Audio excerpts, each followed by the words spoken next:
Hakan Fidan, the Turkish foreign minister, has put forward a plan for a peace in the Middle East, in the Israel-Gaza conflict, with an individual guarantor country in both cases. So a guarantor for Israel, a guarantor for Palestine and for Gaza.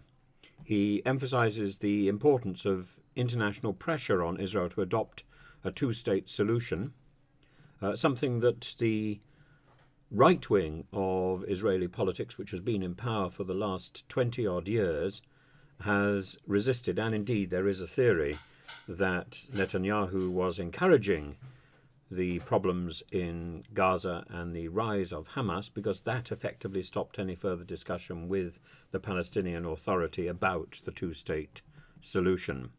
That two-state solution needs to be revived. It is the only solution on the table. I think there might be other solutions that could be presented, but it is the one that's there at the moment.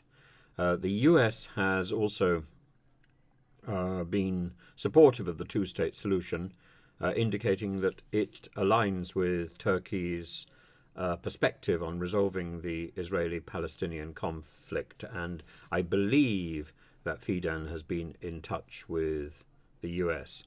So Israel has a history of advancing its own policies despite international criticism, but he says in the end there are no sanctions, there's only a platform where arguments are taking place.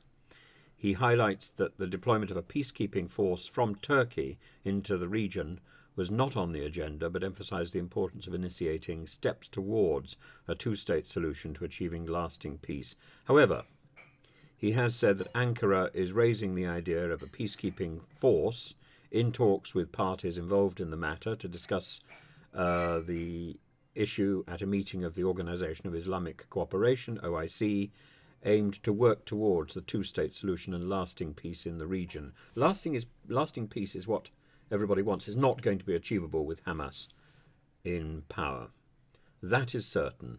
But getting rid of Hamas does not mean besieging the Gaza Strip. Stressing the importance of transforming the current situation into an opportunity for peace, Fidan has underlined the presence of guarantor countries that would be a pivot. They would play a pivotal role in achieving any form of sustainable resolution. He said that the US and Western military and political backing could provide an amount of deterrence, adding that until peace is guaranteed, the state and people of Israel in the region will never feel secure.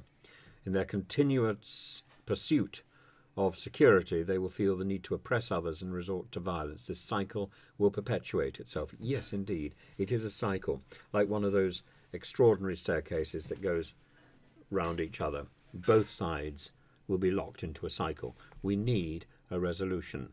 And if Turkey is prepared to step forward, Türkiye is prepared to step forward, then I think that's a real positive. We could even see a possibility of Putin and Russia stepping forward. That's also a possibility, and if that were to happen, maybe that could redeem Russia, and Russia could be more focused on resolving the Middle East problem than in destroying Ukraine. That would be magnificent. I don't imagine that's going to happen somehow. But we need guarantors on both sides. We need a guarantor for Gaza and for Palestine, maybe the same country, and we need a guarantor for Israel, which may well turn out to be the United States, but maybe we could be more creative.